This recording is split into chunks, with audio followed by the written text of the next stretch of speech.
I'm Matthew Galgani with a quick look at how to use the selling checklist to help decide whether to sell or hold your stocks. The selling checklist you'll find in my book is divided into two segments: offensive selling for taking your profits and defensive selling for cutting losses and locking in remaining gains.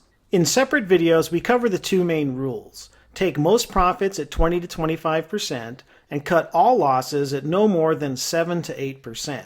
So here we'll focus on the chart-related warning signs and sell signals, but we'll also see how the other rules plus overall market conditions come into play as you decide the right time to sell.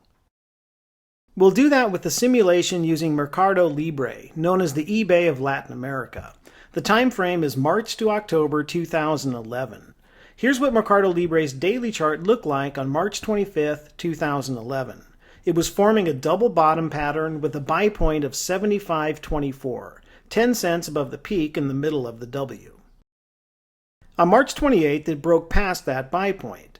If you didn't have Mercado Libre on your radar screen, but were checking the big picture column as part of your daily routine, you would have seen it mentioned. Mercado Libre cleared a 75.24 buy point in a double bottom base. Volume rose 43% above average. You would have also seen that the overall market was in a correction, which is not the time to be making new buys. But look at what happened the next day. On March 29, 2011, we had a follow-through day, which kicked off a new uptrend and meant it was time to start gradually getting back into the market. So let's say you bought Mercado Libre as it once again broke through that ideal buy point. And note the volume. It was 207% higher than normal, a clear sign of institutional buying. By May 2nd, you were up 22%. One guideline on the selling checklist is that you want to take most profits around 20 to 25%.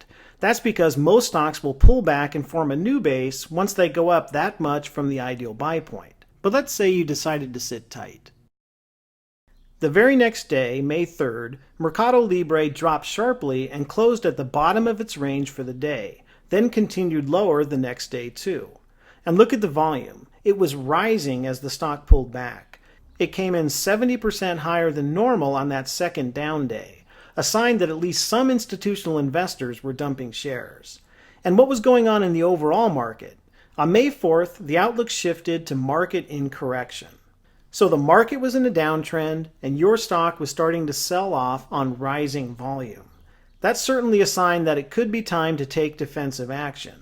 Remember, you never want to let a good gain disappear or worse, turn into a loss. If you sold that day, you could have locked in a nice profit around 14%. But for this simulation, let's say you continued to hold.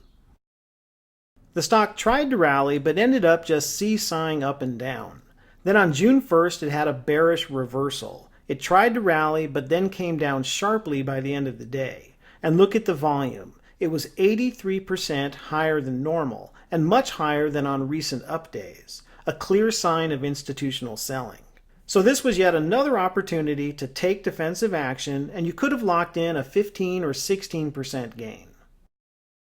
A few days later, on June 6th, Mercado Libre crashed below its benchmark 50-day moving average line and closed at the bottom of its range, and volume surged, coming in 124% above average. Here's one key rule on the checklist. Sell at least some of your shares if the stock makes its biggest single-day price decline since the start of the stock's run on the heaviest volume in months. Here's another major warning sign on the checklist: a sharp drop below the 50-day moving average line on the heaviest volume in months. On this day, Mercado Libre flashed both of those sell signals. It was the biggest price drop since it broke out back in March, and that came on the heaviest volume in the last 3 months. If you were still holding the stock at that time, you still could have locked in a gain of around 10% or so, depending on when you sold that day. When a stock flashes the kind of sell signals you see on the selling checklist, it typically indicates a change in trend for the worse. And it certainly did for Mercado Libre, as it tumbled an additional 29% over the next 3 months. But let's do a quick recap on how you could have avoided that damage and locked in some solid gains using the selling checklist. After buying on this breakout, you could have used the 20 to 25% profit-taking rule to lock in a nice gain of around 20 or 22%. If you had decided to hold, you still could have nailed down a nice 10 to 15% gain as the stock flashed additional warning signs. And in an absolute worst-case scenario, you could have cut your losses at no more than 7 to 8% as the stock erased all its prior gains and headed south on massive volume. To learn more about how to capture and keep solid profits, join Amy Smith and me each week for the How to Make Money in Stocks radio show. For details on how to tune in, visit investors.com/radio show.